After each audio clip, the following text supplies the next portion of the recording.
কিরে ভাইয়া বাবুল্লা তোর কি হয়েছে না কে রে বসে রেছস?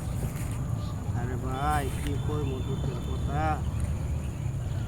তো কি হয়েছে আমারে ক, দেখি আমি সলভ করতে পারি কিনা। না কইয়া লাভ নাই। কস না কইয়ে না দেখবি না, যদি আমি ভাইয়া নদীর ধারে সলভ মরে নাই যাবো। করতে পারি তাহলে কি ভাইয়া বললাম। না আমি নদীতে জাপ দিয়ে মরে যাবো, নদীটা বড়। কেন তারপরে রে আমি ভাই জাপ তুই দেবো। তো আমরার ভাইয়া, তুই কেন নদীতে জাপ দিবি? ভাই শুনবি আমার দুঃখের কথা। তো ক, দুঃখের কথা ক। আরে ভাই বিয়া করছি এই করোনার সাল, বউয়ের করে পোলা ভাই নয় না, এই দুঃখে বউ আমার জায়গা দেয় না। তো তোর বউ কি বাড়িতে থাকে না? থাকে কিছুক্ষণ থাকে, এই সকালে যায় চান্দা তুলতে, রাইতের 10টা 11টার দিকে আইহে, 12টার দিকে আইহে। তো তোর কি বাড়িতে জায়গা দেয় না? আর কি আর কম, এতে তো যা সময়ই হয় না আমার বউ আমার জায়গা দিব, কিন্তু পোলা ভাই নয় না, এই দুঃখে আমার এই আমার বউ কি করে?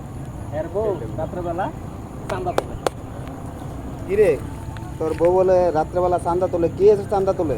এর লেগে তো কই সময় হয় না, তুমি বুঝো না কেন? ও বেটি একটা হিজড়া বিয়া করছি। এই কথা, তাহলে এটা কি করা যায়? এই বউ আইয়া কবিরাজের দ্বারা যাও, কবিরাজের দ্বারা যাও। এক কবিরাজের দ্বারা গেছি, আমি 20 বছর ধরে ফাটতেছি না একটা ফুলা ফানো হইতে। কবিরাজে কয় এক রাইতের লাগে আইসো, ফুলা ফানো হইয়া দিব। একই জাত কবিরাজ, আমার বিশ্বাস হয়ে হয়েছে। তো কবিরাজের কাছে যাও, যাই দেখো তোমার কবিরাজে কি বলে তোমাকে। আরে মেয়ে তোমার আর কি কম ডঙ্গের কথা, আমার বউ তো হেডা। তোমার বউ